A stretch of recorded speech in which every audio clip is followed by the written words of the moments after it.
Why, hello, and welcome to issue 662 of Geek Institute Radio. I'm one of your hosts, Aaron Duran. I'm one of your other hosts, Beena Rita. And I am your other host, Cable Watch Time. And we are coming to you live from the Guardian Game Studios. Woo, pew, pew, pew. That's not the tab I wanted. And this is take 2 of this issue. So thanks to everyone who let us know that you couldn't hear us. We totally could have played that off the shit. What do you mean? Oh, like... No, we couldn't. No, we couldn't. No, I am so bad at keeping any form of behind-the-scenes secret. So, yeah, no, we would have failed miserably. Yeah, no, I'm doing some things over here, so... Great. It's what happens when you have to reboot everything. So we logged in before, and all the amazing listeners were like, hey, we don't hear anything. We're like, what? And it turns out you had to do the thing that they always tell you to do in IT, which is... Try turning it off and you guys it. Yep. Yeah, Works and every time. works every time. It's also what it did this time. Yay! Popular enough for a second print run. There you go. That's good. So when we were first informed that no audio was coming through, I was asking everybody how the weekend was. Oh, yeah. So my weekend was nice and long, extra long, because I took Friday off, so I have 4 days. It's glorious. Yeah. And because I went to go indulge in 16-year-old me's hobbies, going to an Incubus concert. Nice. Oh, that's the show you went to? Yeah. Oh, okay. Yeah, my Sorry, that's not judgment in my voice. It's a little bit of judgment. yeah, my friend and former trainer, Carolyn, who's been on the show before, so Mhm. some of you guys remember her, listeners may or may not remember, but she is very, very fond of the band, and it's like, I've got tickets, and I wish someone besides my teenager wanted to go with me, because they're going, but they're not like into it. I'm like, I want someone my age going, she said she wanted someone her age Mhm. who would be into it. I was like, I'd be super into that. Nice. Yeah. I'd never seen them before, so. Yeah. And then you got to shop at all your favorite malls from when you were a teenager, all your favorite stores. Also that. You know what? I think I'm getting weeks messed up because my last weekend was actually really great. So I mean the weekend before was stressful. the weekend before was stressful. This last weekend, not so much. Yes, Time is it's really... been 2 weeks for us here at this table. That's right. Wibbly wobbly, tiny one. Yeah. So, but, Cable, how was yours? It was good. Yeah. I picked up the sword from her husband. Oh, you got a sword? I did. I'm giving it to a different person. Oh. And then they're going to give it back to me, and I'll give it back to Christian. Wait, who's the other person who's getting the sword?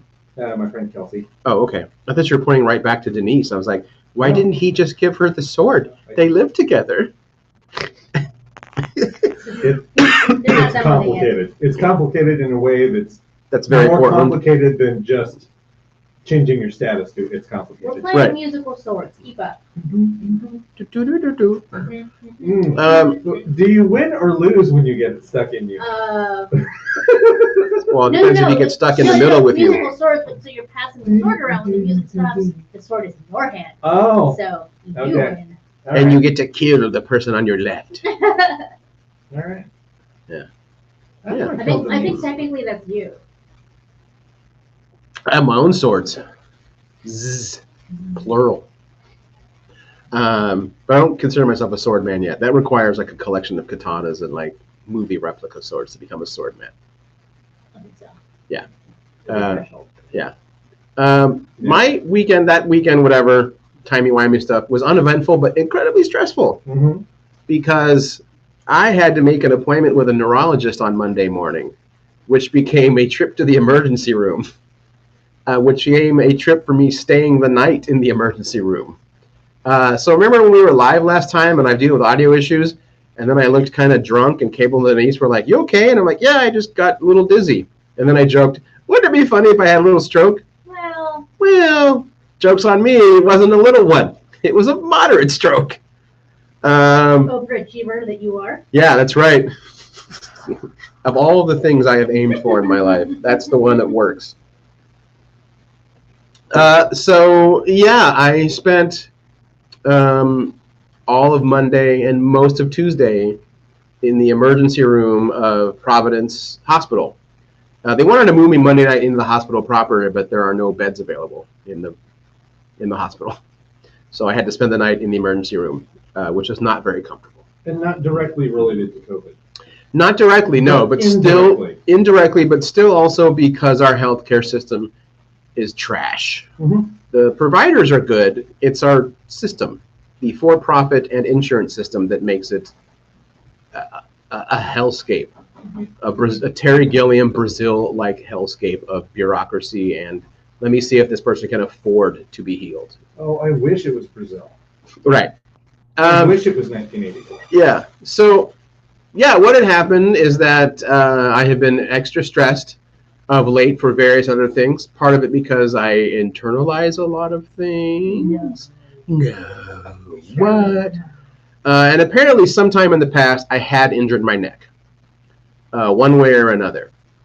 And then with horrible headaches and neck pain, I was using the wrong form of massage to try to get kinks out and make it not hurt.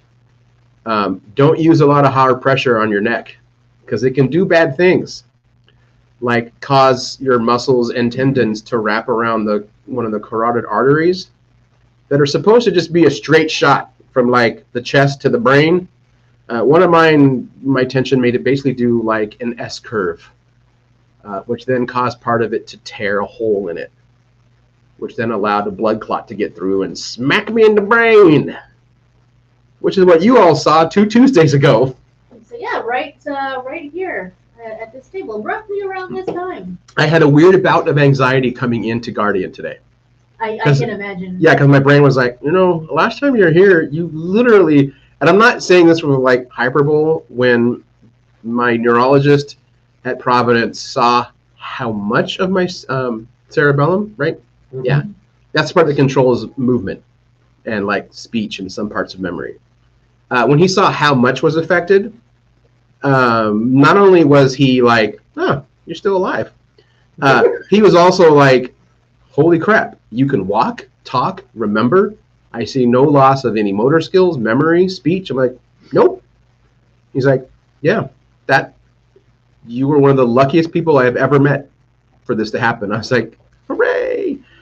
Yeah, you're a unicorn. Yeah. Apparently one of the things that does help is that I write all the time and I read a lot. So your brain is kind of like a muscle. And if you make it do a lot of extra things, it has to use more of itself for like other things. I think that by default, it just kind of creates more like fatty cells that are like, well, we can do that too. Right. Your brain is verse. Like, yeah, sure. Versatile. It's, like. Oh, okay, yeah.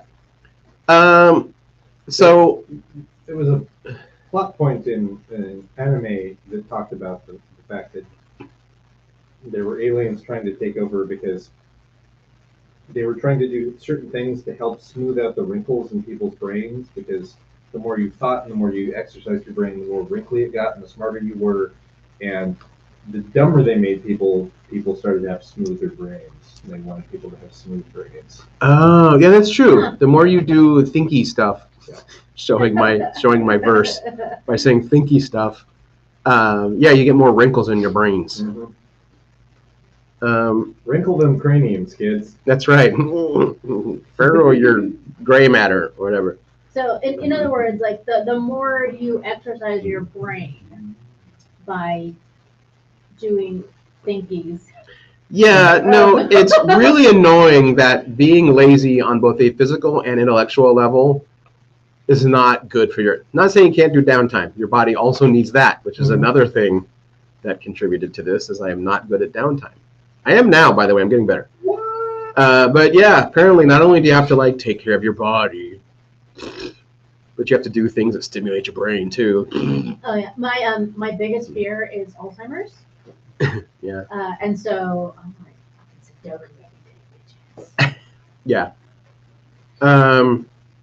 But yeah, the one thing I was super worried about out of all of this is that on my dad's side, it is a total crapshoot on whether or not your heart's going to get past a certain age or not. It just runs on my dad's side. They're either fine or they're not fine. So part of the things I had to have was an ultrasound on my heart, and it is fine. There's nothing wrong with it. It has no weird rhythm. It's not enlarged. It's perfectly fine. So much so that the neurologist was confident, because he was going to send me home with a heart monitor just to be sure. But he's like, you don't need one. Your heart's fine. I feel totally fine sending you without a heart meter. So that's weirdly like made me relax a lot. Like the moment he said your heart's fine, I went, oh. And the thing with the artery, I guess like 9% of the time, it heals itself. Like it just repairs. It just grows cells and blah, blah, blah, blah, blah. Right. It was because of your injuries and then like not knowing that it was injured, so then like you weren't. I was making it worse every time I got super high pressure deep tissue massage on my neck area. Mm. I was making it much, much, much worse. It's probably what ended up tearing it. Yeah, and I was always, anyone who knows me knows like I have like this nervous neck twitch. Part of it is because of stress and a part because it was always in pain. I was always trying to basically get my neck to pop. And I wasn't doing that. I was making everything worse. Hence why if you see the video, I'm wearing this little soft collar. I can move my head, but I'm not really supposed to do any like extreme turns. Which is why there's no scooter for me for at least the next 6 weeks at a bare minimum. It's the best time of year for it. I know, it really is. Mhm. But yeah, no, I'm totally good. It's too tall. I actually thought about offering it to her. She can't ride mine. It's too tall. Yeah, you've offered in the past. I was going to offer again, but I was like, she's not going to be able to. Yeah. It's I'm 5'3". okay. It's She can't. She has to lean the bike pretty well to get a foot on the ground.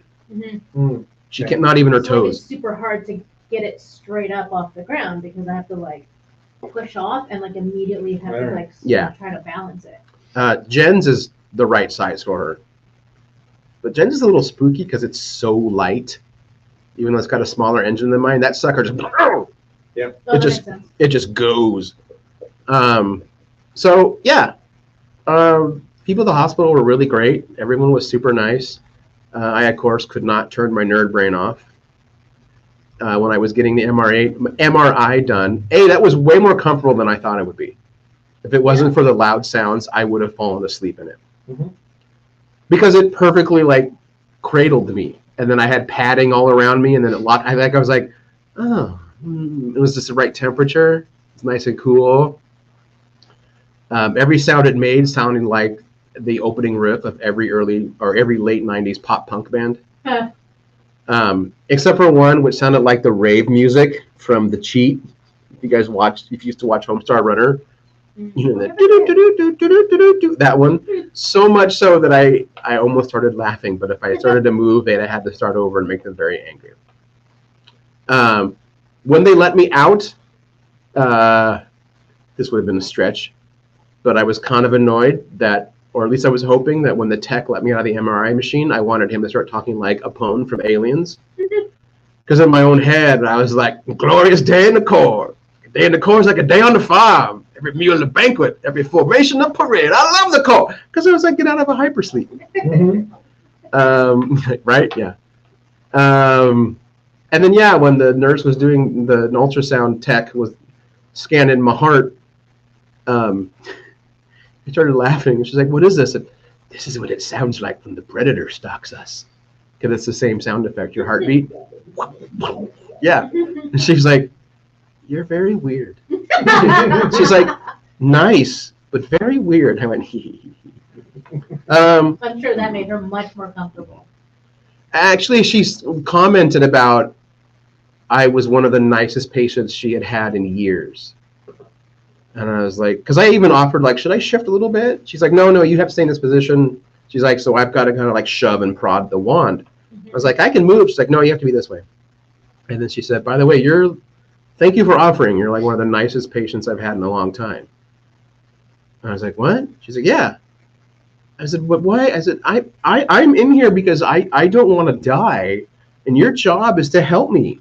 not die? Why would I be a pain? She's like, well, you have no idea. People are assholes. I guess, but Day in, they're day literally out. your life is in their hands. To be fair, they're assholes because our healthcare system is broken. I don't mean, think that's the only reason. But it's part, And- like, it's all systemic. And even if let's say that is the number one reason that someone is an asshole is because generally speaking, because in general, the healthcare system is shit. It's a fucking dystopian hellscape. That's not the tech's fault.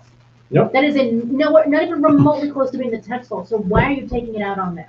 Because we live in a culture that I almost said we live in a society. Fuck him. Fuck that guy. that's Jared Leto, right? Yes, it is. They say it a lot on Chainsaw Matinee, and it's infiltrated my brain. My point being that we are trained to blame Ronald McDonald when we get a bad hamburger. Fucker doesn't know how to cook a burger, though. But like we get angry at the spokesperson and not at the system behind it, Yeah, I don't understand that. because we have an uneducated populace by design. Yeah, they're all links, but Aaron is nice but weird. That's true. And you'll notice that normally I would join Cable's rant. Yes. I'm not talking about how, as a rule, especially in modern American society, we're all awful people. Literally, one of my doctor's orders is to, he didn't say it this way, but to not give a fuck. Basically, he was like, unless it directly impacts you and you have a legitimate path with which to make it better, he's like, you have to not let it bug you. There's an incredible amount of freedom that I have never felt before in my life. Like the past few days, I've gotten like direct messages or tagged in like the newest outrage or whatever. And they're like, what are your thoughts on this? And I was like, it sucks. ... I'm like, that's all you're getting out of me, man. Like, what the fuck am I going to do? I can't stop Harry Styles from being a piece of shit. I don't know if that's true or not. Who? Harry Styles? Harry Styles, isn't that his name? The guy who allegedly spit on Chris Pine, but it turns out he didn't spit on Chris Pine. I didn't hear anything about this. That's fine. You're not missing anything. I'm not. That was a real today. It wasn't spit, but it did look like it spit. Doesn't matter. Either way, I don't care. Also, And that really wasn't what someone wrote me about. That just popped in my head. But yeah. Merrick was showing me a video of Chris Pine yesterday. It's like, she's like, what is going on with Chris Pine? So that is a man who does not want to be in Vienna to do that junket. But it was specifically, it's like, what is going on with his dress? What like his outfit? And I'm like, he's Captain Kirk. What the fuck does he care? Yeah. Like, he's he's James T. Kirk. Mm-hmm. It doesn't matter. Like, that reframed his entire career. Yeah. He is now at a point where he can go, I actually don't give a fuck. Yeah. I I like how someone said, they're like, why is Chris Pine dressed like everyone's lesbian aunt? And then it turns out he's on a press junket with Yeah. Harry Styles for whatever movie they're both in. Yeah. And it's like, oh, that's why he's dressed. Okay, Yeah. this makes more sense. And it's not the U.S. tour, it's Vienna, so it's the foreign Yeah. press tour, which usually means people, I don't know, you dress a little different for it. Yep. Oh yeah, he's just looking very European. Yes, Yeah. very much so. Very much so. But I can see how in the United States, someone would be like, why is he dressing like my weird Yeah. art dealer aunt? Yeah, any Yeah. of us would just look at it and go, yeah, it's Chris Pine.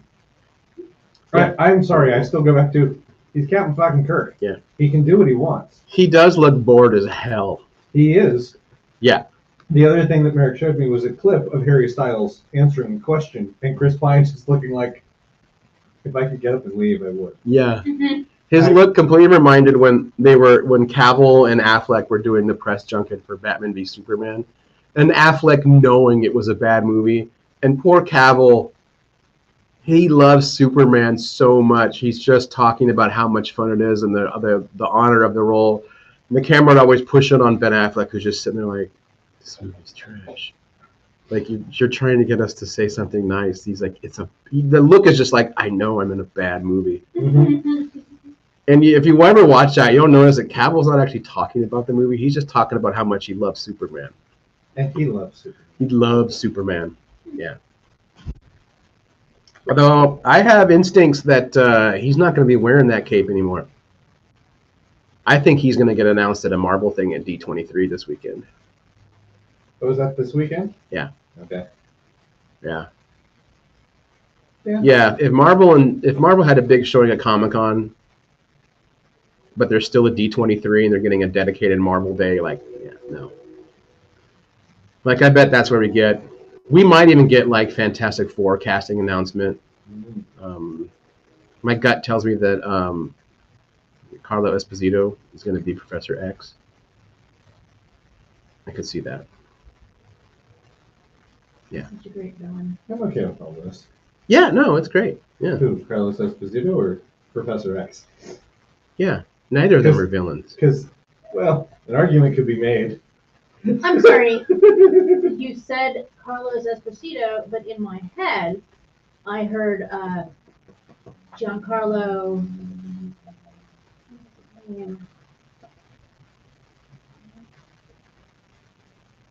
It is. It's Giancarlo Esposito. I just said Carlo Esposito because some people shorten it. Oh, I didn't know that. Okay. Yeah. No, so we are talking about the same guy. Yeah. Yeah, Moff Gideon. yeah. I'm familiar.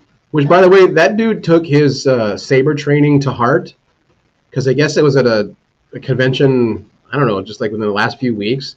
Someone went on stage and like handed him the toy, like the Force Effects dark saber and challenged him to a duel.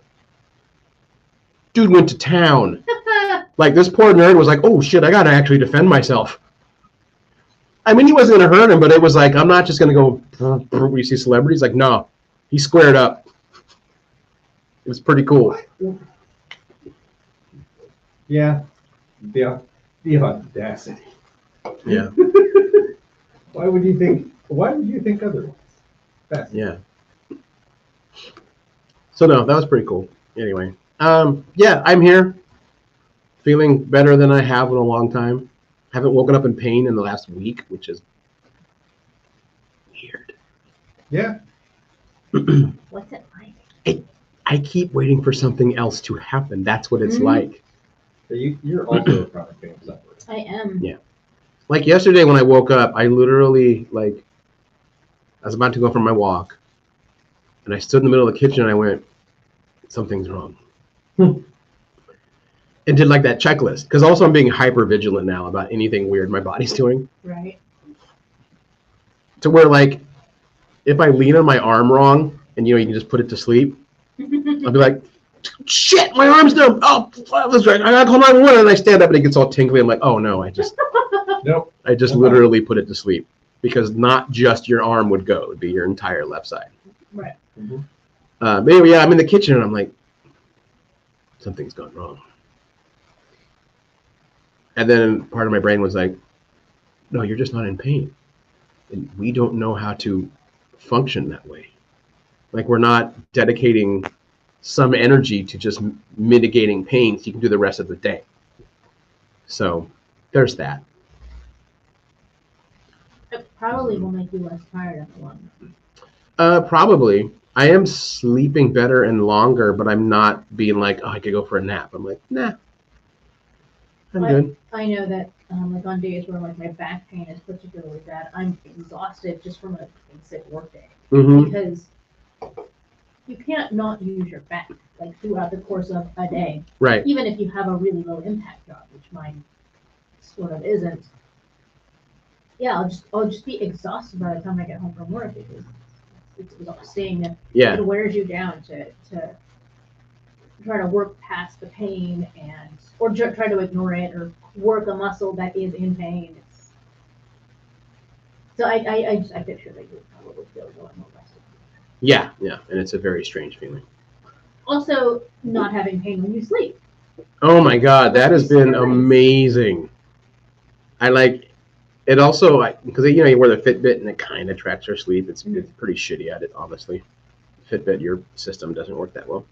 But like, I never realized how many times I woke up and tossed and turned, not because I'm a light sleeper, but because my body was like, ow, ow, ow, ow, please move, and I move like, ow, ow, So I may not actually be a light sleeper. It might be that I'm just hurting so often that my body was just waking up all the time. Yeah, So. I wake up a lot. Yeah. And I never used to. Yep. Nope. That's probably it. Yeah.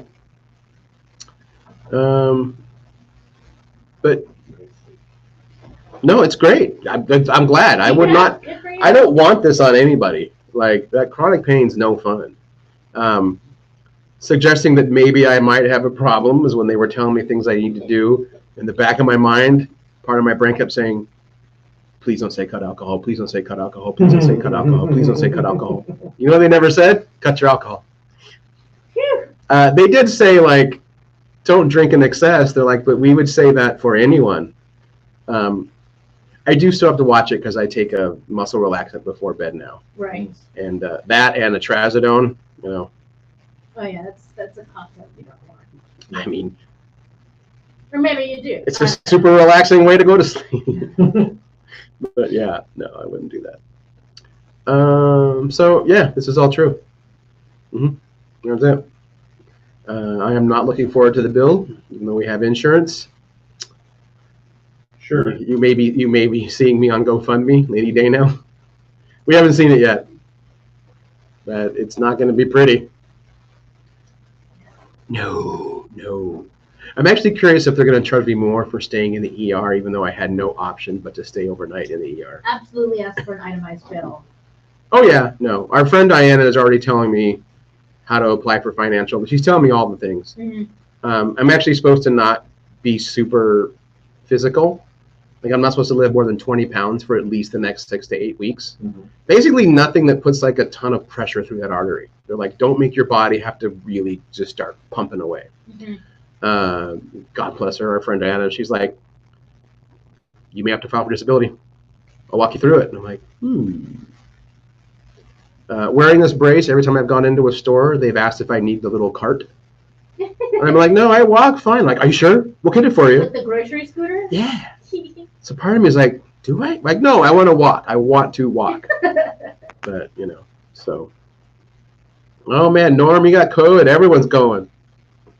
Oh, man. It was the biggest vector, more than like fucking Comic-Con or San Diego. Burning Man. No. Burning Man took out a fuck ton of people. That's not a surprise. With the B5 variant, the one that's more airborne and out in the air. Yep. Yeah. This is my shop. Yeah, apparently COVID just brutalized the Burning Man people. I'm waiting for the numbers on monkeypox to come back. Oh no, that's right. There's a lot of open skin touching out there. There was an epidemiologist that was like pointing. It's like, look, I know that it's like we need to talk to people about monkeypox now. This needs to be a thing. Because Burning Man is in 3 weeks, and that is going to be the biggest vector of monkeypox in this country, because everyone's going to go to Burning Man. They're all going to get monkeypox. Yeah. And then they're all going to go back to wherever the fuck they're from. Their families. Their jobs. Here. I didn't even think about that. Yeah. Yep. There was a part of me that realized when I went to my climbing gym on Sunday, and I thought, wow, there's not many people here. Oh, it's Labor Day weekend. There are folks not here. And then I took that a little further and went, oh, no, it means there are a bunch of fucking burners that go here. God damn it.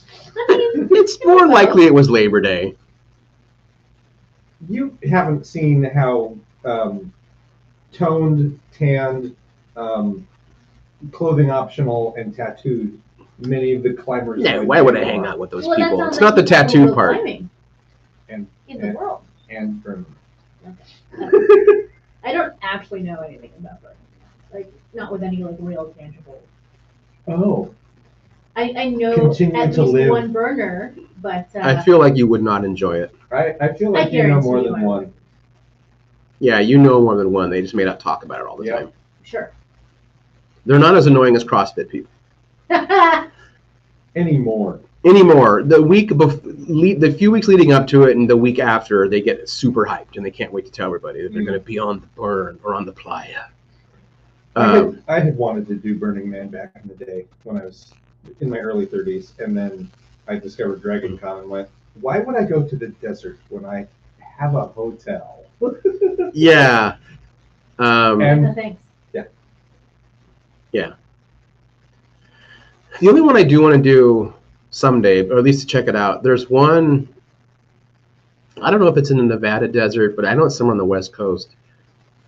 It's not Burning Man, but it has a lot of like art car gearheads. It's basically like it's a long weekend of Mad Max. Hmm. So people show up with their like weird ass cars and they race and Yeah, I know. it's called like ApocalyCon or something like that. Yeah. That reminds me of a thing I almost did a couple years ago. Well, like several years ago. It was you go travel out to somewhere in Europe. Oh, cross country. Wasteland. Yep, that's Yep, it. That's it. Yeah. Wasteland I've heard of. Oh Yeah. no, that's the one you did. It's big with the crust punks. The what? Crust punks. I don't know what that is. The crusty variety of punks. Oh, old punks? No, Oh, that's what I'm saying. That's where my brain went. no, they are literally crusty. Like gear is like, wow, it looks like you've been out in the desert for 18 days Oh, and didn't wash any of this. I get it. Cool. Nice. Oh, he said that COVID vaccines are mandatory at Wasteland. Wow. The other thing I like to do one day, people wouldn't know, I actually do enjoy like really weird ass like off-road racing. Like I love watching rally racing. Mm-hmm. That's something else I can't do for 6 to 8 months. It was funny when the doctor was like, I don't want you to do any off-road or any high-impact sports. And I'm like, yeah, I'm known for that. But he said no roller coasters, which, by the way, I was supposed to spend last week in Disneyland. No. Spent it in the hospital instead. Boo. Boo. But if I go within the next 6 to 8 months, Disneyland is cheaper. oh hell yeah! Yeah, I could have rented like one of their dream suites where you can get the theme one that's like Pirates of the Caribbean, because it's like $1,600 a night. I bet you it's cheaper a night than where I stayed. Uh-huh. But anyway, I can't be on a roller coaster Right. for 6 to 8 weeks. Well, that just means more trips in the Haunted Mansion. Shucks. No roller coasters. No roller coasters, no off-roading, no scooting, No scooting. no physical exertion, barely. Which means you're Hmm. on a death race. Yeah. Damn. Yeah, I am. You guys are gonna have to find someone else. I'm hoping I can go and just hang out and talk to folks afterwards, but I can't be there. I Can't feel do it. like Are we certain that there's going to be a lot of physical exertion? It literally says you will be running and jumping and climbing. you were in the same interview with Taylor that I was in. My brain is bad. Yeah, there's running, jumping, climbing. Yes, your brain is bad. It's not gonna be like one of those warrior runs or Spartan runs, but it's still some running, jumping, climbing in the woods where people can fall. Falling out of trees. So here's the thing. Like I've been looking stuff up, and I'm not going to post anything about it until after Death Race, because I don't want to accidentally spoil any surprises they may have Right. if I stumble across them. I would rather have it be a part of a post wrap up. But this is not like a knock against anyone involved in Witch Hunt Theater's personal character, but as a theater troupe and given their mission statement, I don't trust a fucking thing they say. I cannot, because if I were in their shoes, I would lie about damn near everything. Everyone shows up prepared for one thing, and then it ends up being completely different. Yep. It's a competition. There are teams. It doesn't say that we're competing against other teams. What if we're competing against each other? Eh? Well, and see, that's why I'm in the school of I'm not gonna like do a bunch of homework. I'm just Nope. gonna show up. I'm But fast. if I yeah, don't have any expectations, they cannot be unmet. That's fair. That's Go fair. unmet. Yeah. I was explaining to a coworker today. It's like I have to know how the sausage is made. I absolutely have to know. It doesn't ruin the experience for me. No, It just no. makes me more excited. I have to know. I'll want to know every detail afterwards, Sure. but before I'm comfortable with just like, let's see what happens. That's a good thing. Yeah. Yeah. Well, should we take a quick break and come back with some not shit about me? Sure, Sure. Yes, but it's not shit. This is You know what I important mean. stuff. Yeah. it's important shit. Oh, I forgot to mention why I brought up all the drive stuff. There's this event that I think would be fun to do one day. Oh. It's called the Lemon 500 instead of a Le Mans. You're not allowed to spend more than $500 on the entire thing, not counting safety gear for the car. Okay. So you can get roll cages, 5-point harnesses, gas, like protection for the gas tank. But the car itself and anything you do to it can't go over $500.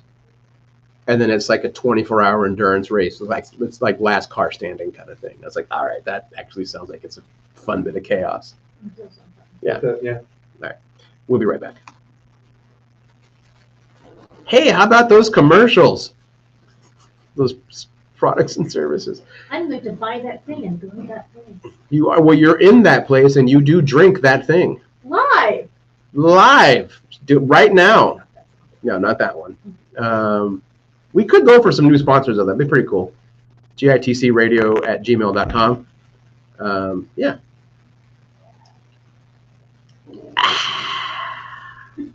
We'll be your refreshing voice for commerce. Yep. I've said it before, I'll say it again. IMDb, we will gladly take your sponsorship money. We use you all the time, every time we have to look up stuff for Oh yeah, that's true. Yeah. shows and movies and television. Yeah. I feel like eventually we got to get Wizards of the Coast on board too. That would be great. That'd Yeah. be super. Especially if they start sending us all that like free swag like weeks before shit comes out. That would be neat. That'd be pretty cool. We'd be happy to talk about any of the things that they do. Yeah, Shit. that'd be Yeah. fun. Maybe get some Beetle and Grimm in here too. All that stuff. Oh yeah. There's no good segue to that. So what do you want to do? Attorneys or Starfleet officers? Let's start with attorneys. Let's go with the new. All right. So of course we're chatting about She-Hulk, Attorney at law. attorney at law, Which at this point, this is the first time we've talked about it because we talked about it a little bit a few weeks ago, but it was only at the tail end. We're like, the show's awesome. did we? No, we did. It Yeah. was at Yeah. the end because we had like Oh, right, 15 right. minutes left. Yeah.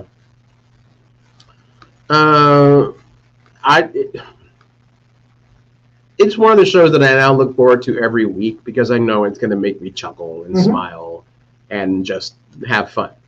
I have laughed aloud at every episode, all 3 Yeah. episodes that have aired so far. Yes. Yeah. They clearly had a lot of fun making it, Mm-hmm. and Mhm. thus it is a delight to watch. Yeah. I was laughing at the various pop culture sites that are always trying to get more clicks when they're like, this, or it would have been the second episode, but second and third, they're like, She-Hulk series on Disney Plus completely blows open a hole in the MCU as they reveal the new secret. It's all about Emil Blonsky being like, your government did this to me. Mm-hmm. That's not a big secret. Just go rewatch The Incredible Hulk. Yeah, it's in the movie. It's in the movie. It's not a great reveal. But, I was like, okay, way to get them Oh, clicks, y'all. I thought it was going to be the thing about Captain America. Oh, no, that was the first episode, and that's hilarious. Mm-hmm. Captain America, fuck! Oh, that was Yeah. such a fucking treat. Yeah. You know what I didn't realize until I saw someone's TikTok video? Her uncle, or is it her dad? The Mhm. family she goes back to? Is that her dad or her uncle? It's her dad. It's her dad? Mm-hmm. That's what's his name from Yeah. Perfect Strangers. Yep. It's cousin Larry. Cousin Larry. I was like, why does this guy feel like Oh, I Like I'm comfortable and like I've known him for a long time, and then I saw a TikTok video and they're like, yeah, that's why you feel this way, and it cuts to cousin Larry, and I was like, oh my god, it is. yeah, I clocked him the second he came on screen. Oh no, I didn't. It was all I could do not to go, Cousin Maddie, Cousin Maddie. Yeah, that was pretty cool. It's me, Balki Bartakamus. From was it Mykonos? Mypos. Meepo, yeah, The island of Mypos. Yeah. Now we do the Myposian dance of joy, and I'm gonna devolve down this rabbit. Yeah, no, yeah. Now. Done. I'm done. Yeah, I remember that being a fun show. And Mr. Twinkasetti, his boss, Mm-hmm. yeah, who was the horrible guy in The Crow, the pawn dealer. Oh, Yeah, Mr. Shit on Me, that's him. what the fuck is his name? I don't know, doesn't matter. I'm gonna use something that should be our sponsor. The IMDb's, but yeah, I mean, She-Hulk has been just a joy to watch. Yeah. I know it's gonna have its serious moments. Like it's gonna have serious superhero shit, but right now I'm just enjoying this ride. You know? I don't know that it's going to have serious superhero moments. I feel like it's going to have. Well, no,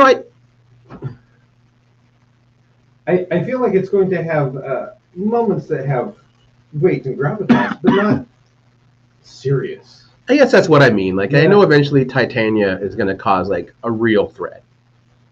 Maybe not to her, but indirectly. I don't believe that. I don't believe that Really?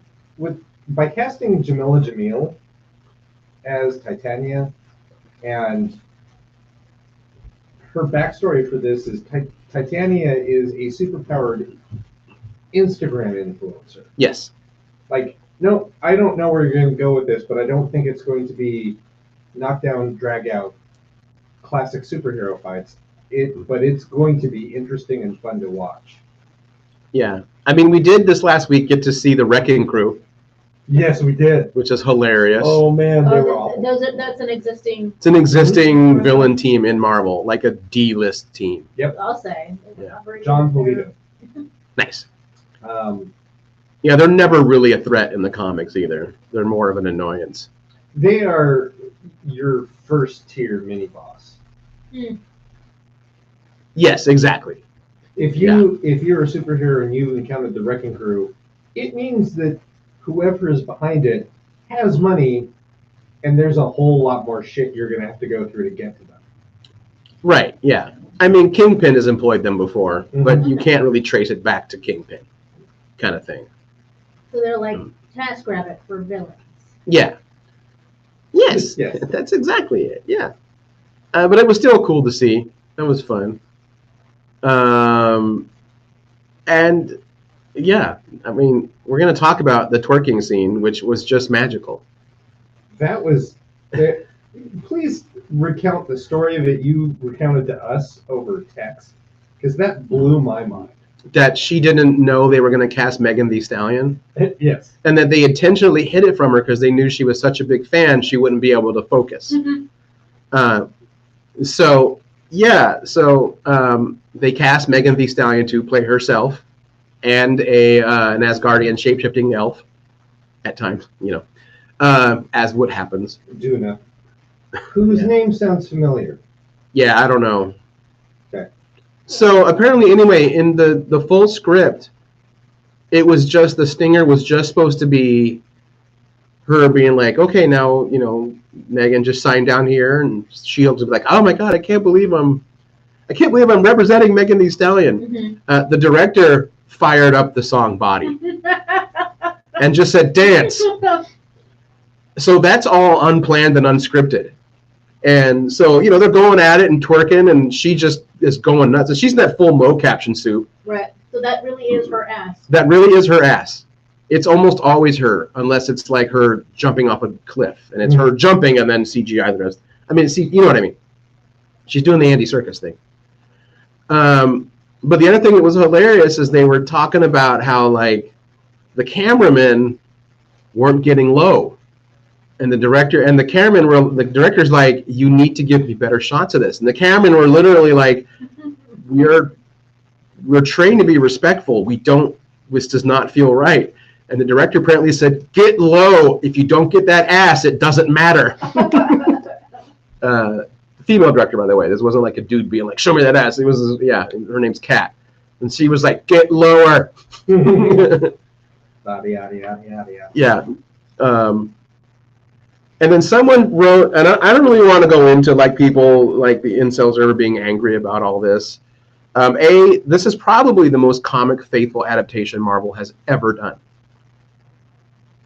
In terms of the character on TV or in the MCU being like their comic version. Right. A lot of, I think we talked about this sometime last week. A lot of the characters that now comprise the MCU were not big names in Marvel Comics, and they were sort of reinvented and reimagined and tweaked for movies and presumably for a quote unquote modern audience. And so Yeah. and now maybe those comics reflect more of what their movie versions are like, but that's Oh, all sure. a far cry from their earlier days. Oh, totally. I mean, it's easy to forget that when the MCU kind of started, and I'm sure we'll get something for this, but comic fans loved Iron Man, Captain America, Thor, and everything.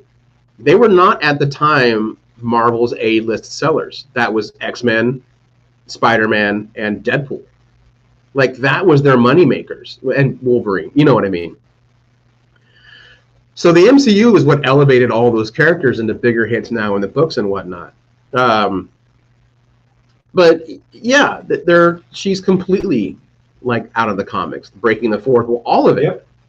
The jokes and stuff. She was doing this years before Deadpool. If you read original Deadpool comics, it was a lot like Deadpool in Wolverine Origins. Not funny, didn't talk, and just did a lot of killing and had a healing ability. Yep.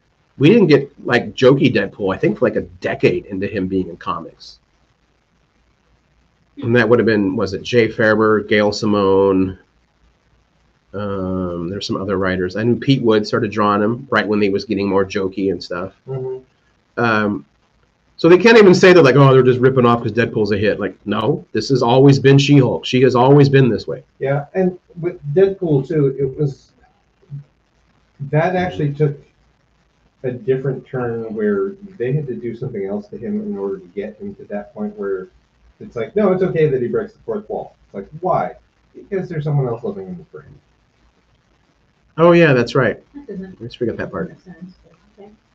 It's another character called Madcap. No. What I'm saying is that it doesn't make sense that because he has another character living in his brain, that's what makes it okay. Like, as far as excusing Madcap broke the fourth wall. So that's how Deadpool started seeing beyond the comic that he existed in. Right. Because he was seeing through Madcap's perception of the comic. Gotcha. And once they were finally split, Deadpool became That's right. Okay, no, that doesn't. versus She-Hulk, who just she's just fucking She-Hulk. She can do that. Yeah, I saw someone post, I don't know if they were being pro or against it, but someone took like a GIF of the twerking scene and they wrote, Tony Stark died for this. And I was like, okay, if you're trying to be serious, you're an idiot. Yes. But if you really get Tony Stark, somewhere he's like, damn right I did. Because let us not forget that Tony Stark had a retractable stripper pole in his private jet. Yeah, absolute womanizer. So yeah, let's not be like, the MCU would never do this, would never portray a woman this way on screen. I'm like, yeah, that's why every shot of Black Widow is from her ass up. Yep. Go rewatch Iron Man. Yeah. And go, oh. Yeah. I did find photographs of Tatiana Maslany and Megan Thee Stallion when she's in the mocap. Yeah. Yeah. Pretty magical. Yeah, that was pretty great. And apparently Jamila will dress up as her character and would go around New York spray painting the promo posters for She-Hulk, writing like, loser, don't watch her, she sucks. And then Marvel started following her around. Then they made it a bit, but she apparently was doing that for fun. See, that's what I mean. I don't think whatever we're going to get out of Titania is not what we've gotten out of her in the comics. Yeah. She also, I don't know if you guys, I mean, you probably follow her on Instagram. but she had posted and taunted Marvel and Disney for not having the guts to use the original shot of when She-Hulk punched her in the courtroom. Oh, right. So one of the ways that when they filmed it one time, she was just goofing off and everything, so they've got her in the rope rig to yank her back across. So in the scene when you get out and see just She-Hulk punch her, it's kind of hard to tell. It's just a general like punch towards center mass, and then you see her going flying. Mm-hmm. Apparently, one of the scenes when Jamila is being pulled back, she's doubled over, and she puts her hands on her crotch and yells out, "My pussy!" As she's being dragged. She's like, "You cowards! You didn't use that shot." I had heard that also involved the director, because the director and both Tatiana Maslany and Jamila Jamil had kind of went, why don't we ever see that in women fights? Like, that's usually, in guy fights, one of them inevitably goes for the other one's crotch immediately. Like, let's do that. And so they shot it that Oh, was it? Oh. Yeah, that was the shot that they did. So it was part of it. And they're like, yeah, we're not going to put that way. Right.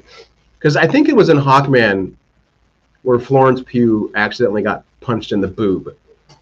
And I think it's even that show. She goes, not in the tit. Yeah. She goes, who punches somebody in the tit? Apparently, Hawkman? Oh, sorry, Hawkman. That'd be funny. See, I can't blame this on having a stroke because I was like this years before, like not getting anything right. Okay, now that you've made the joke, I can share my. Yeah, no, it's fine. I'm like, you warned us of like these are the signs that I'm having another stroke, and one of them was slurred speech. But I do remember when I told you that, I was like, that one's going to be hard to tell because I will still do my stammering and getting words wrong. Mm-hmm. Yeah.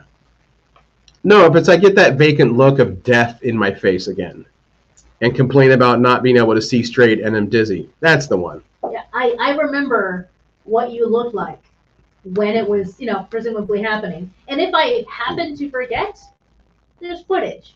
Mm-hmm. Yes, there is. Oh, that got dark. I'm telling you right now, treat the show like Jackie Chan treats every stunt. You keep filming. Okay. He has said that many times, that if he dies in the stunt, don't you cut, you keep filming. And then you move on. We are... Which means I probably have to teach one of you how to post this stuff. Sure, yes, we can do that later. We'll talk about this. We're also still going to call 911. All right. No, that would be great. I'll call 911, you just vamp. Okay.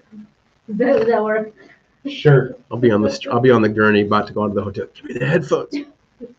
Cable, move closer to the mic.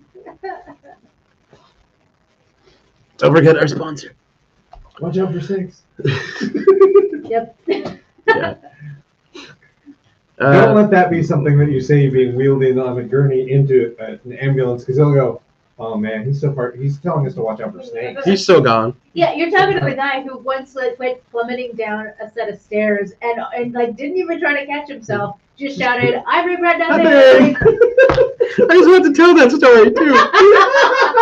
When I worked at T-Fon, at the old Hollywood one, I went down the stairs from the parking lot and I slipped. Yeah, didn't try to stop myself. Just on the way down, went, "I regret nothing."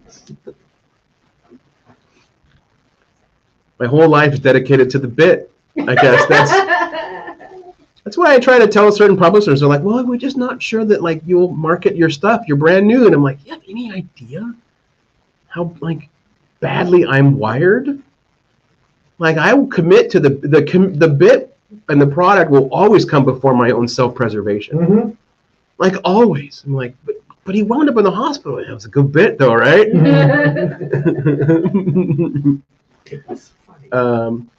And I think that's how She-Hulk's kind of going. They commit to the bit. They do. Yeah. They really do.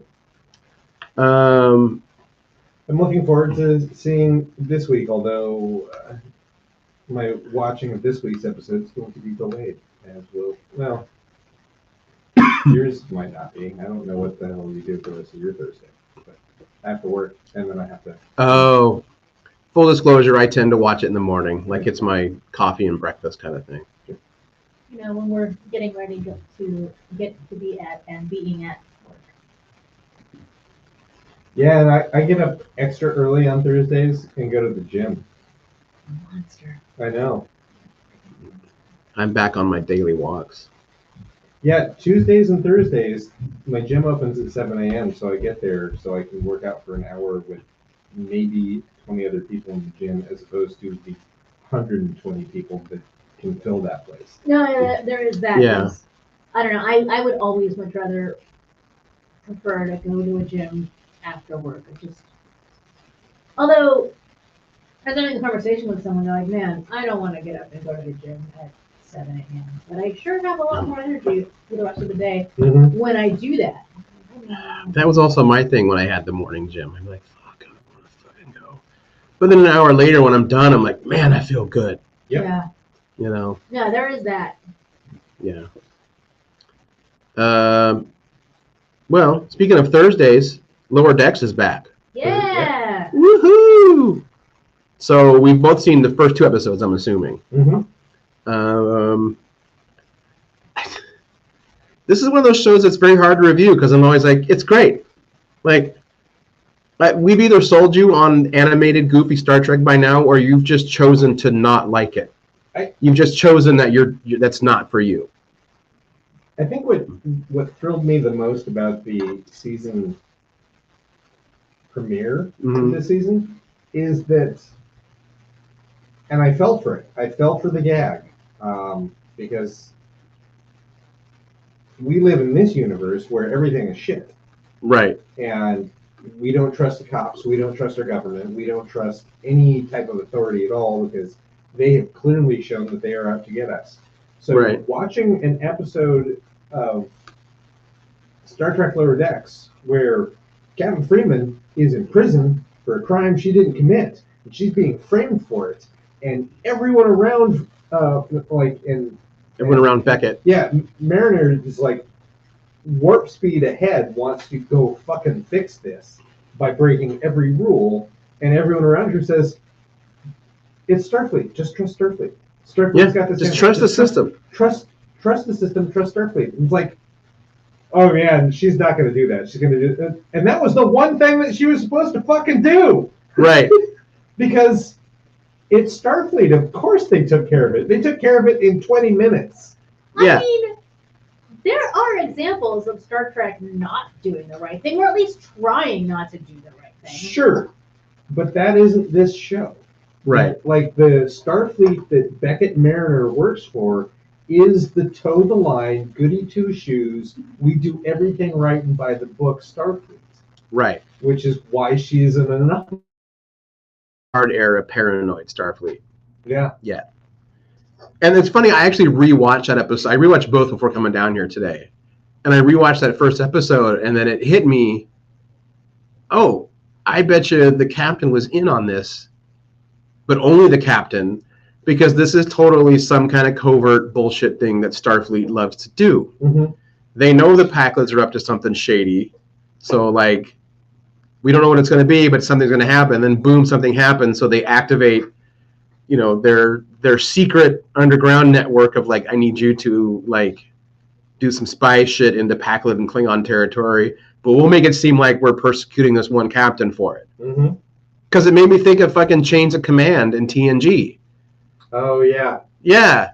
When Jellicoe takes over the Enterprise, and they say that Picard's been killed in the incursion, and it's all, yeah, like that's the same shit. Starfleet loves to do that. Mm-hmm. They live for the prestige. They really do. They really do, yeah. And because of that, like, I was all on board with that episode. So when you get the reveal of, like, no, everything was actually fine, Mariner. I'm glad your friend stopped you from doing something really stupid. Right, yeah. It's like, oh man, I fell for that. Why did I fall for that? Oh, because everything is garbage. Right. And this was a nice way for this show to remind me that Starfleet is again, and the Federation is something that we could actually have. We could work towards it. Yeah. I love that Bozeman, Montana is an amusement park. I want to go there. I know. I want to go to. And that churros are still a thing. That made me happy to know. Oh yeah, why wouldn't they be? Yeah. And look, there's the one bar that only plays the one song. Ooby-dooby, Yeah, that's right. ooby-dooby. They could only afford Magic Carpet Ride. They couldn't afford Ooby Dooby for the episode. Oh, that's right. Yeah, I don't know, Bean. What'd you think? It's off to a strong start. They're fun. I don't have like a lot of like specific things to say. That's the I thing is, don't have all that like deep background. I love that we got the first contact theme when they go to Bozeman. Mm-hmm. That was pretty great. Yeah, it's not that like Lower Decks can't deal with some issues, especially like the holodeck one where Mariner like murders her mom as a pirate queen. Right. Like it's still funny, but it's dealing with these first two episodes really haven't dealt with anything serious yet. They're just They're goofy. just warming up. Although I am calling it Hmm. Beckett and Ransom are probably gonna. I don't know because Thandie Newton has flat out said that her character and Jennifer start dating. Tawny Newsome. Tawny Newsome. Tawny, isn't it? Tawny Newsome, not Tandy Newsome. Oh. Yeah. I'm Thandie confused. I'm Newton mixing is characters with real Westworld. people. You're mixing real people and real people. Okay. Tandy Newton You're is a mixing your complete... black actresses with the same initials.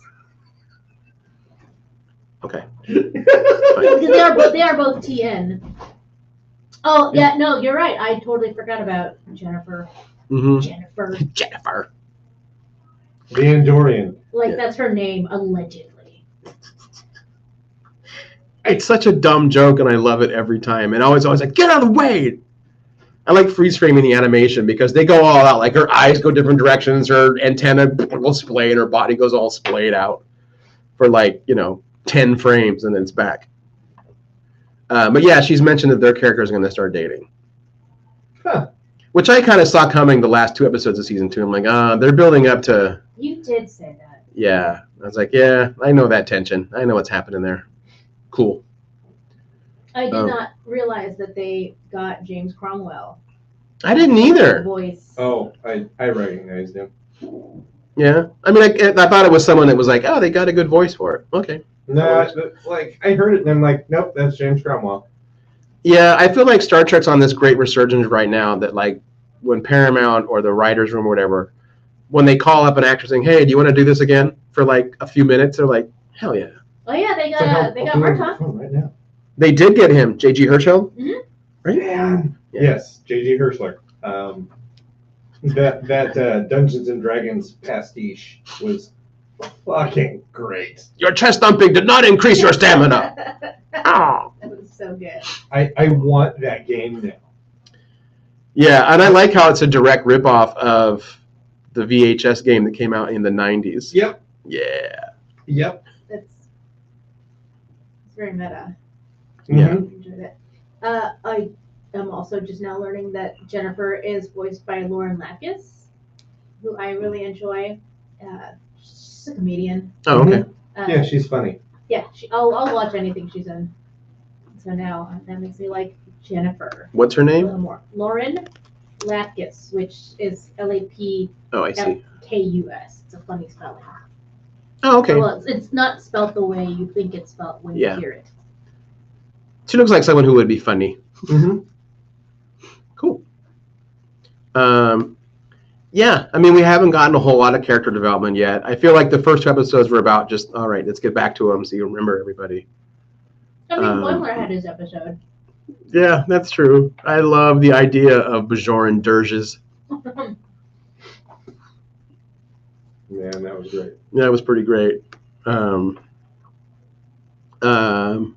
think my favorite scene from The Hunt is when the hunter is like on the ceiling and stops the captain and says, by the way, thank you. The mimosas were delicious. No problem. I liked just one more for the guys. Oh, yeah, one more. One more selfie. Yeah, that was pretty good. You made one mistake. Never announce you're becoming the hunter. And just stand there. just stand there. Oh, man. Yeah, it's just a lot of fun. And I don't know if this is all in my head or not, but every season, the opening credits, that battle with the Borg that they leave, Does it get more crowded every season with It more does. bad guys? It Okay, does. because this time I know it's a crystalline entity, and I'm like, Yep. I don't remember that in previous seasons. In the first season, it was Just the Borg. Romulans. Well, no, the Borg. It's the Borg fighting the Romulans. Yes, They come yeah. to the aid of the Romulans and then they take off. Yeah. And then it's the Borg and the Romulans and the Packlids. And this season is added the crystalline entity. I'm not paying enough attention. Now I'm trying to think, who do they add for the next one, next season?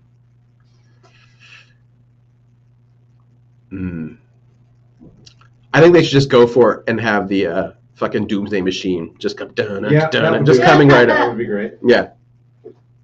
I also like that I know that I've heard that some people don't like this. I don't care. I like it. I like the new intro to all Star Trek shows where they have the ship come out. Yeah. And make It's like they arrowhead. do it for Star Trek, Yeah. or for Star Wars.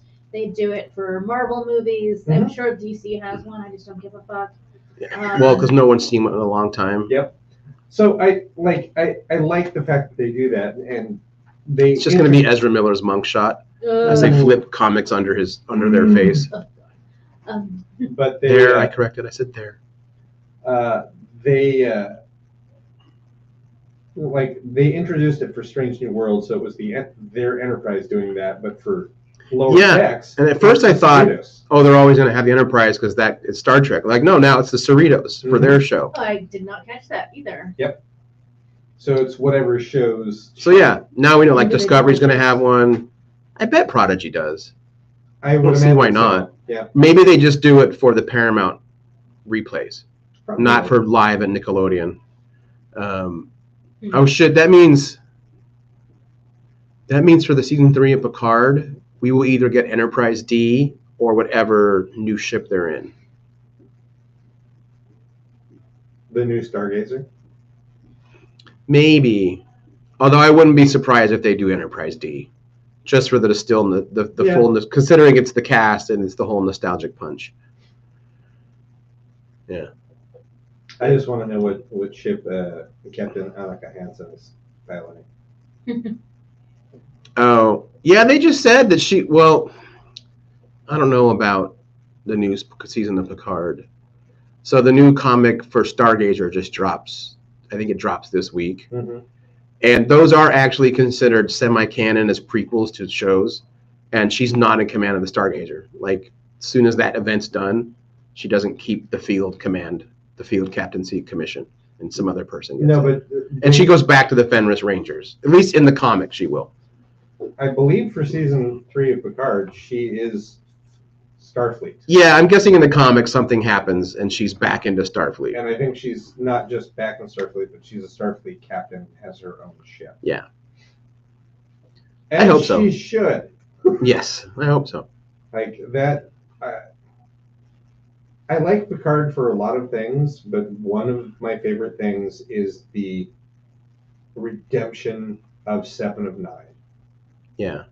for the sake of the actor. Mm-hmm. Because Jerry Ryan did her very best with what she was given. Yeah. And to allow her to come back and play Seven in a way, very mature and yeah, a very badass way is fantastic. Yeah, I like that too. There's more and more rumblings from Kate Mulgrew about Janeway coming back somehow. And not just as the hologram in Prodigy. Well, she's coming back in Prodigy. That's what I mean. I said not just as... No, I don't. No, I know. hologram. No, I get what you mean. Yeah, Yeah. but like a live action. Live action. Yeah. Great.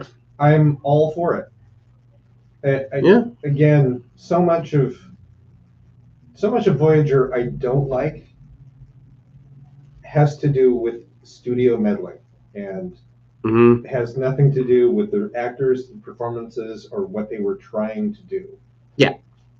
No, I get it. I guess I do agree with you about like the 7 of 9 character and the actor getting a chance to like redeem Mm-hmm. themselves. But I think that Janeway needs it even more. Yes, So, I think They so. really hamstrung her as a character. And I don't think she needs to be redeemed to fans of Voyager at all. But I No. do think that she needs to be redeemed for, not redeemed. Redeemed is the wrong word. But there's, I don't know. I can't think of a better one. But Well, just let her have her time. Let her have her opportunity due. Yeah. Yeah. Yes, that's it. To give Janeway her due on screen, so that the rest of Trek fans go, oh. That's what it could have been. Yeah, that's one of the most frustrating aspects to that series finale of Voyager. They just fly over the Golden Gate Bridge and there's fireworks and you just fucking cut to credits. Yeah, that was. I'm like, So there was so much more to do once they got back to Earth. Like, get back to Earth with like 3 episodes to go. Mhm. You know, I think we talked about this before, but like to Starfleet, half the crew are still criminals. Yep. Janeway needed them, but Starfleet was like, no, you're Maquis. You're still criminals. Oh shit, she's a Borg. Mm. Like, we're going to try and dissect her. And then, you know, EMH being like, I am a sentient thing. And Parts of was like, no, you're not. You're a program. So there was shit that needed to be wrapped up. Oh, yeah. Mhm. Instead of just fireworks, you know, brought to you by Brian and Braga. I think that if we had time travel and everything else was taken care of, and Yes. we could just frivolly use it to help re-engineer Voyager, they would have made it back mid-7th season, and then the last half of the 7th season would have just been integrating them back in. Right. That would be good. Yeah, that'd be really good. They could still have a big Borg showdown, but it would be on Earth with everyone going, hey, I know that you're all happy that we're home and now we have to talk about some things, but the Borg are still coming. Right. They'll be here in like 8 episodes. So Well, I thought because they blew up Unimatrix 1, that shut down all the Borg. No, that's what I mean. Shift where like get them home Right. and then have that big fight with the Borg. Oh, right. I see what you mean. Yeah. Yeah. Like, we got away, but they're coming. Yep. Yeah, I see what you mean. And clearly the Borg recovered from it because they're in Picard. Sort of. Sort of. Right. Yeah. After we've gone back and fixed Voyager, can we go also back, less far back, and just undo Enterprise? No. I would rather fix Enterprise. I'd rather fix I it. mean, I struggled to recall any redeeming qualities about it. All of season 4. I would have Processing. I would have let Malcolm be gay. Mm-hmm. It would not have changed the dynamic of Trip and Malcolm Nope. going to planet to planet to planet, chasing tail. It No, just no. that would have been perfect. Give Merriweather and Sato more to do. Showcase exactly what that Sato was not a communications officer; she was a protocol officer, and that's Mhm. wildly different. And she was both of those things, but she Yeah. was a linguist and a protocol officer.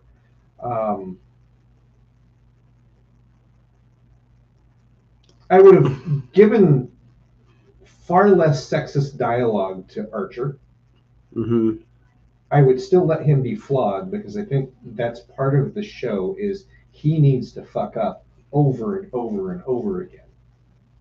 Because that's what helps And him also- make Starfleet. To remind viewers more often that he wasn't in the command line. He's an engineer. Mhm. Which is part of the reason why he's so buddy-buddy with Trip. Yep. They have way more in common than anybody else on the ship. I would love to see moments where Archer just looks at Merriweather and says, fly us out of here. And Merriweather's like, you got it. And I would 100% give total ownership of all things to Paul, to Jolene Blaylock, and go, whatever you want to do with this character, we're doing. Yeah. You know the Vulcans better than we do. Also, we're not going to make you wear that fucking wig. Okay. Yeah. It's just like so much to change. It just implies that like there wasn't really much good. I think the bones of the show are good. I think all of the people there were Mhm. good. They just they immediately went out of the gate and tried to be horny late 90s Star Trek. It's like, dude, Yeah. that's not this show. That's not the world anymore. Yeah. Halfway through season 3, they pick up, and then once Mandy Koto is the showrunner for season 4, that's where we get the augments. We get longer arcs. We get like 3 or 4 episode arcs too, Yeah. which is something that Braga and Berman were never going to allow, but they stepped away. Yeah. And then I've talked about it too. I think you end season 4. You don't kill Trip because you never have that episode. Yep. I would end season. I'd still do Through a Mirror Darkly because that's fun. But for me, season 4 ends with Romulus declaring war on Earth. Yep. Season 5, I jump like 5 years ahead. Yep. Like the war's over. Season 5 is the building of the Federation. It's refit NX-01. Archer's still in command, but Merryweather now has his own ship. He got a field commission. Like the characters are not all together anymore, but things bring them back together. And season 5 is like, what is the political and social fallout of all these races that have never, they've been cordial, but they've never been together, are like, oh, there are things out there that are dangerous. We need to form a federation. And season 5 is also Jeffrey Combs is a full-time cast member and a member of the Enterprise crew. Yeah, that's the big test. Because then you can get that classic McCoy Spock banter between Jeffrey Combs and Jolene Blaylock. Mm-hmm. That would have been fucking magic. Oh my god. Oh my god. I've even tried to pitch a 5th season to IDW, but it's really not their call. Everything they do is comes through Paramount CBS anyway. Yeah, that's I get that. Yeah, it'd be fun. Oh, now, Matt, I'm really mad now that I didn't get to a show where it was Jeffrey Combs as Shran and Jolene Blaylock as DePaul just being antagonistic and yet somehow forming a friendship through that. God damn it. Yeah, because one day you got to do the episode where they're both stranded on the planet and have to survive together. Mm-hmm. Yeah. There goes Christmas. But no lizard babies. No lizard babies From that endeavor. and no more oiling up a detox room. Which No. by season 3 they kind of gotten rid of that. I was fine with it if you do it, but you cannot do close-ups. You absolutely 100% just cut back and it's just them, because then it just becomes, oh, this is routine. Instead of like, all the close-up shots. Trying to make it an episode of Red Shoe Diaries. yeah. Yes. We're gonna show a little bit of DePaul and a little bit. bit of Tripp's butt on this. Like, Make sure you're you get it in there. You're just focusing on body parts of those people. It's like, no, your dialogue tells us that this is a routine operation. Your camera work is telling us we should be thinking of this as Trek porn. Yeah. And there's already Trek porn. Go find it. I don't need it in real Trek. This is true. Yeah. And some of it's good. How could you not be attracted to him? He's got the Kirk swagger and talks like Trip. I think it's from a season 1 Lower Decks, where Boimler is freaking out about his girlfriend talking to this one guy. Yeah, He's like, he's got the Kirk swagger and he sounds like Trip. Well, really quick, this also weekend is Rose City Comic Con. Yeah. Yep. Yeah. I will be there. Not as a guest. I will be there with Oni Press. Woo. Oh, So yeah, they are going to set up. I'm sure they'll have a schedule at the Oni Press tables, but I will be doing a signing because they're going to get issues 1 through 5 of Season of the Bruja, and I will do signings for folks. So if you don't have some of those comics yet, Yeah, if you have them and they're not signed, just bring them. I'll still sign them. You don't have to buy them there for me to sign them. you can do the Bendis model. What? He's like, what is it? To me, when you buy the book, the autograph is included. You just have to come find it. Yeah. Because he never charges for Yeah. any signings, and he will sign anything. Yeah, I have thoughts on charging for signatures. I think it's a little tacky. I get why some writers do it because, as a rule, writers don't make money Mm-hmm. at shows. I think the only time I would maybe ask for money is if I know it's because they're going to go to CGC and then flip it. There's no way to know that. I mean, sometimes there is because because to get a verified autograph at a show, the CGC rep goes with you. Oh, okay. So I was thinking you're like, well, yeah. Like, how would you like choose? Like, okay, well, number 4 in this line of 20, he's gonna take it to go. Yeah, the rep will go with you to verify the signature. Fascinating. Yeah, but even then, I'd probably just put a can out for the Hero Initiative. You know, I'm a big believer in the Hero Initiative. Mm-hmm. So yeah. Yeah, I have thoughts. We won't get into Yeah, we won't get into it. I know it's more nuanced. It's more nuanced than we're going to be allowed to do in 5 minutes here. Maybe after you do a recap of Rose City. Yeah, there you go. Cable, you'll be there with Guardian? I will also be there at Rose Am I the City. only one not going? Do you want to go? I don't know. You want Let me to know. swing by? Like, yeah, I would do like a drive-by for sure. But I can't offer. I don't. I've been really on the fence about going, so. That's fair. That's fair. Yeah, you let me know. Yeah. I'm not going to do the all day, every day thing, mainly because I have stuff like literally every day of the show. Mm-hmm. I will. You will, but you'll be getting paid for it. Yes. Yeah, on a personal level, this will be nice. This will be the first time that both myself, Oni, and the book will be at a show together. So I am excited for that. That's one of the things as a newly published person I was really looking forward to, and for reasons, none of it happened until this coming weekend. So I'm a little pumped for that, and always get to see hi to people that I don't see all year except at Rose City. Yeah. So that'll always be good. See how many more of the Kevin Smiths I can pull if I run into other publishers there. Like, sorry if I haven't got back to you in time if you had notes on my comic because, I had a stroke. I'll fucking milk it. Do Whatever. Do and it. it's also not lying. And it's not like a small thing. It's not like, oh, I had a cold. I broke my leg. Not that that's not a big deal. You know what I mean? You are yet another example of how comics is trying to kill the people who work in it. Yes, it is. Constantly. Yeah. Comics, in order to continue to survive, requires human sacrifices. Mm-hmm. I would like to not be one. Willing and mostly unwilling. Yes. There are a lot of things I want to say, and I'm going to say none of them. No, all right.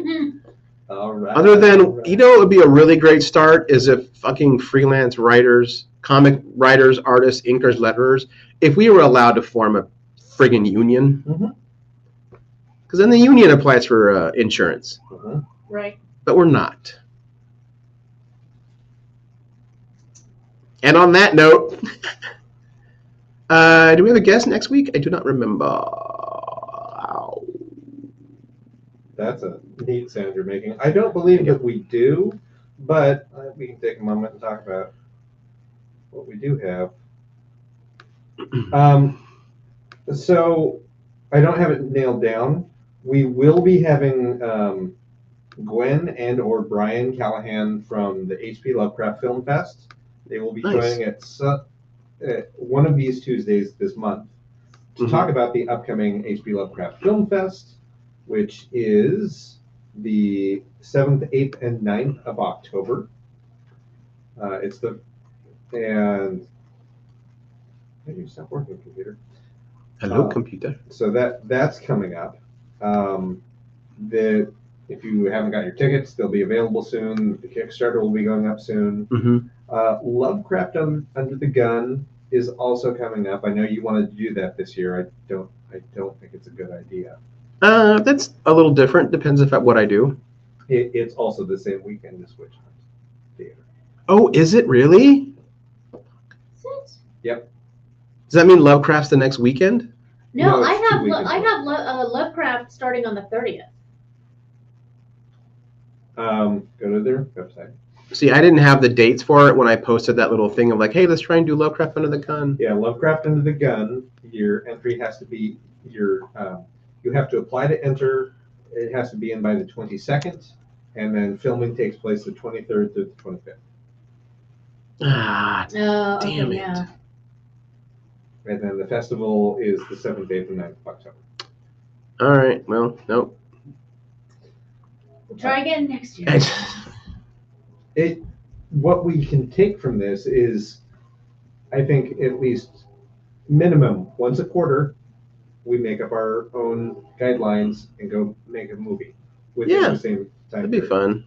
We just do it ourselves. To practice. Mm-hmm. Practice makes perfect. Just do guerrilla style. Yep. Just slip it into their program. Yeah, because that works. But don't- yeah, I don't think Gwen and Brian would appreciate that. no, they curate their shows. Yeah, I would not do And they're that. very nice to us, Mhm. so let's. I wasn't being serious. We know. Gwen did say that she really liked our coverage of the show. She liked of the Portland Horror Film Fest. Yeah, She- saw that. she It's liked how we cool. did that. And then our first guest in October is going to be B-Day for real, right? yes, Yeah, B-Day Walters for real this time. B. Dave Walters. It was funny. It was a few weeks ago. I tried to write him back with new dates. I was like, "Does this work?" And he says, "It does not. I will be DMing in a castle in England." I'm like, "Oh yeah, that's right. I forgot. That's why parts of Well, September. sounds rough. That'd be a cool gig." I feel like there's a lot of pressure though, because people pay a lot to do that D&D in a castle. So Mhm. your game better be like on point, and it would be. All the shit I've seen MDM is great. So And then also in October, we're going to be interviewing Sophie Somaroff, who is the director of the short Love is a Fire that we saw earlier this year mhm. at the Portland Horror Film Fest. And we will also reunite with our friend Alexandra Spieth, director of Stag. Woo. Which is winning all the awards right now. Oh my Yeah. God, yes it is. Yeah, good for her. Well, it should be. It is quite the festival darling Yeah. of a movie. That appearance may not be over video chat. She may be That's here in Portland, right. Mhm. depending on when Stag is in the lineup for the Portland Film Fest, which is also going on that month. Right. What could possibly go wrong with all of us hanging out with Alex all night again? On a school night, no less. Oh man, in a location that has a bar. What? Right. Well, on that even more happier note, let's wrap it up. I'm Aaron Duran, I'm being Rita. And I'm Cable Hashitani. and we will speak to everybody next week. Didn't we have a new ender?